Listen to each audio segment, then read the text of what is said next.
তো good morning বন্ধুরা, সবাই কেমন আছো? আমি ভালো আছি, তোমরা কেমন আছো? আমি এখন একটু কাজের মাঝখানে বেরিয়ে গেলাম, একটু বজরংবলী মন্দির যাবো আজকে মঙ্গলবার। তো আমাদের ইসলামপুরে ঐতিহ্যবাহী পুরনো একটা বজরংবলী মন্দির, যেটা আমাদের নিউটন রোড মিউনিসিপ্যালিটির সামনে আছে।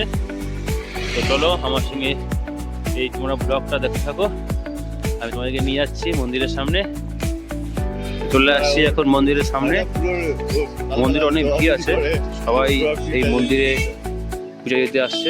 আজকে মঙ্গলবার, দেখতে পাচ্ছ এখন থেকে অনেক ভিড়। এখানে সন্ধ্যার সময় খিচুড়ি ভাত খাওয়ানো হয়।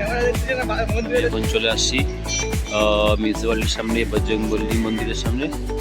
তো এখন প্রচণ্ড ভিড় আছে এখানটায়। তো আমি দূর থেকে এখন বজরংবলীকে প্রণাম করলাম। সন্ধ্যার সময় এখানে সন্ধ্যা আরতি হয়, আর সন্ধ্যা আরতির সঙ্গে সঙ্গে এখানে খিচুড়ি প্রসাদ বিতরণ করা হয়। তো অনেকেই তাদের চেন ইসলামপুর জায়গা থেকে দেখছে ভিডিওটা।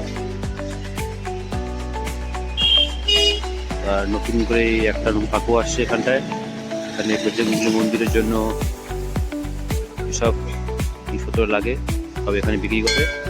সঙ্গে আমার বন্ধু আসছে।